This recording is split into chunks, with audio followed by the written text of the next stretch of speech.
सड़कें बोलते दो विभाग की, पीडब्ल्यूडी की और प्रधानमंत्री की, दोनों की हालत बहुत खराब है। तो अब वो चीज को मैंने माननीय मुख्यमंत्री जी की जानकारी में भी लाया, पत्र लिख के भी दिया,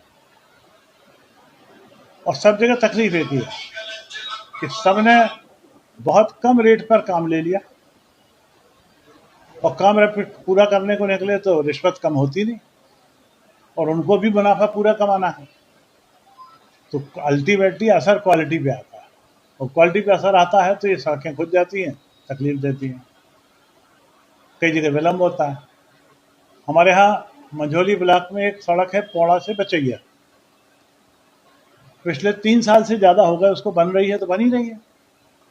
3 बार उसके पेटी कॉन्ट्रैक्टर बदल गए, पर काम उसका पूरा नहीं हो पा रहा है।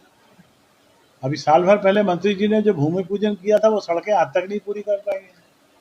मझौली नगर में एक 5.5 करोड़ का सड़क का छोटा सा काम पीडब्ल्यूडी विभाग को करना है, 6 बार टेंडर हो गया, और किसी ना किसी तकनीकी कारण से वो निरस्त हो जाता है।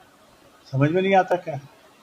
प्रधानमंत्री सड़क योजना के तहत मैंने माननीय मंत्री जी को ध्यान दिलाया, मुख्यमंत्री जी को ध्यान दिलाया कि साहब इसमें हो यह रहा है कि जो ठेकेदार हैं वो एक से एक रद्दी ठेकेदार एक से एक कंपटीशन में कम से कम रेट में काम लेते हैं, उसके बाद उनको 5 साल का मेंटेनेंस करना है, तो 5 साल मेंटेनेंस नहीं करते हैं।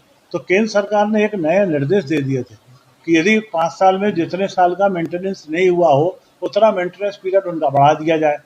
तो कुछ लोग उसके लिए हाई कोर्ट में चले गए, हाई कोर्ट से स्टे लेके आ गए, हाई कोर्ट से स्टे लेके आ गए, तो उसके कारण नया टेंडर नहीं हो पा रहा है। नया टेंडर नहीं हो पा रहा है, या पुरानी सड़कें जो है उसका जो है सुधार कार्य जो होना चाहिए वो सुधार कार्य नहीं हो रहा है। ये सारी तकलीफों के लिए सबसे पहले जनता किसी को पकड़ती है तो अपने विधायक को पकड़ती है। सिर्फ अजय बिश्नोई की बात नहीं कर रहा, पूरे मध्य प्रदेश में भी जब भी जनता पकड़ेगी सबसे सहज पकड़ में आता है विधायक, और विधायक लाचार है। हमारे कहने के बाद यदि कोई असर नहीं हो रहा है उसका अर्थ एक ही बात निकलती है कि अजय बिश्नोई कमजोर है।